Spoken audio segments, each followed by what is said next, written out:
This is a little show and tell, primarily for Andy, but for you other guys in case. Here we're looking at an Alco Diesel chassis. This chassis is dual drive. That means there's a motor on this end and a motor on this end. And that motor consists of an armature and a set of fields in a chassis, or in a case, so to speak. This is what the armature and the fields look like.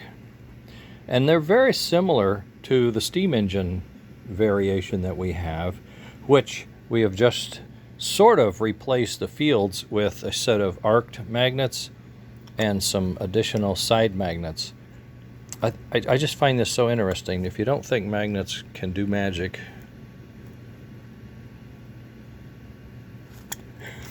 okay. So the idea here is to mimic what we've done for the for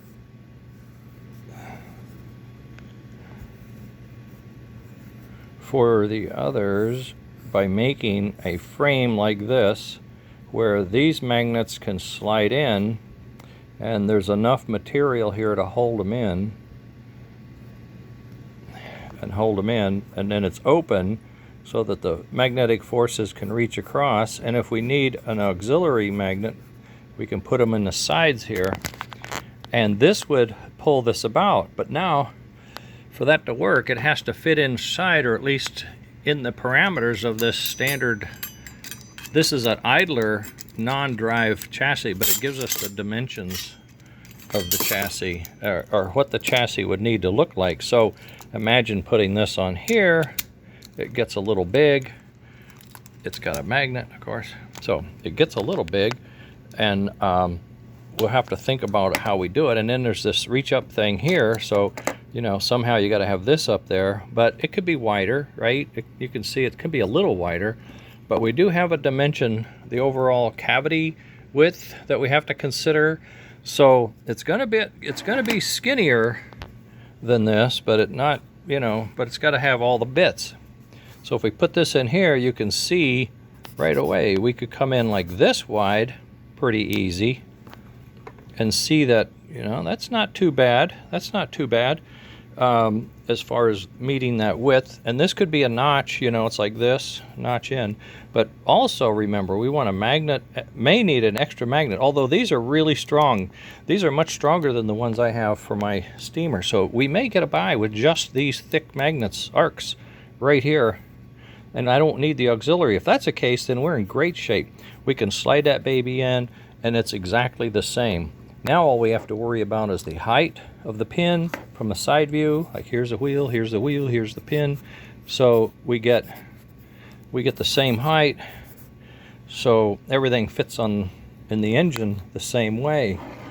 A variation of an engine that I built from scratch, pretty much. I had this electric motor which has dual shafts output, and I just studied some gears. I came up with some gears, I came up with some frames, I came up with some devices to just kind of hold it together, okay? But as you can see, it doesn't really fit. It won't fit in here, even though it's a Flyer track width. It's for Flyer, and it's about the same width.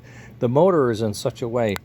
Now this motor is flat on that, and I put it in like that, but I hadn't really thought about it, but if I put it in like that, then there might be a chance our side pieces could come down and hold on, and that could work for that design.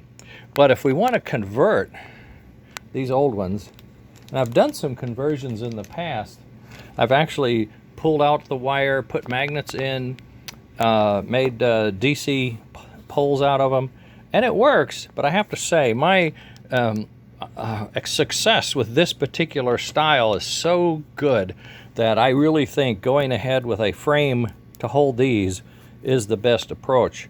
So a plastic frame to hold these in place, use the standard holder bridge thingy, and then whatever this turns out to be, add enough to it so that you can put the standard stuff in it.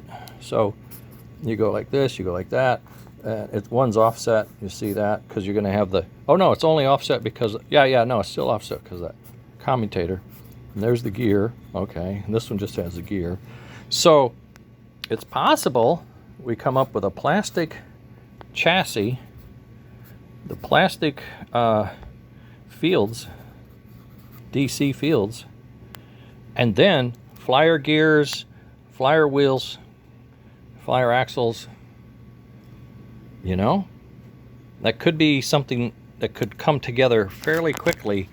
All I need to do is take this and size it for that, which is not that big of a deal, really. You know, you can do that. So the two chassis styles, as you see here, this is a dual drive, but in some cases what they'll do is they'll put a high idler in here and then a drive over here. So you can have single drive or you can have dual drive. And then for the other DC Alco, there is a dummy or a B unit or a totally dummy, no power whatsoever. Then they'll put in these single drives and it'll be low and it'll be an empty box. But the beauty of the empty box is, hey, in fact, I think it goes like this. Yeah, I think it goes like this. The beauty of that is you have room for a nice speaker, a lot of room for electronics and maybe soundboards. You can put a lot of stuff. So when you have the Alcos and you have the A, and then the B, you have all the motors in here, maybe a smoke, then you can have all the electronics in here, and this can be a dummy, and that's okay, because you got dual drive there and going on. Now, when we look at Snowpiercer, it gets complicated because the model that we have currently, it's showing 6 wheels. 6 wheels. And of course, if you drew to scale, it might fit, but it's going to be, all right, so if this was a drive wheel, and let's say this is a drive wheel, so you have to put 2 there, or 3 there, and 2 here. Wait, is that right? Or what? 1, 2, 3, 4, 5, 6. I don't know how you do it. 1, 2, 3, 4, 5, 6. That's the outer wheel. He's not there. This is a drive wheel. Oh, so you have 2 in the middle, 1 on the ends. Okay, that works. Now, it's shorter, just me drawing, but it might be that we can modify this side plate so that it retains the drive wheel, but on the outside, it has the drive wheels. Now, it may or may not turn. I'm always one that wants things to turn. I want them to work. So then that means you have to introduce a gear, put in a gear to change the to make them all turn, but only these two would have flanges and power and be driven. Right, like that. Now, that could be modified, that could be done. The motor could be rotated. Okay, so if you look at the end of it, you say it looks like this, that. The motor's like this, the plate comes down, the pin comes up, and all of this is here, and the inner, those 2 wheels have flanges, the others don't. That's possible with the existing can motor. But like I say, I have some, but then that means if I use that, I got to be able to get more of them, and I'm not sure. I found them, I have like 12.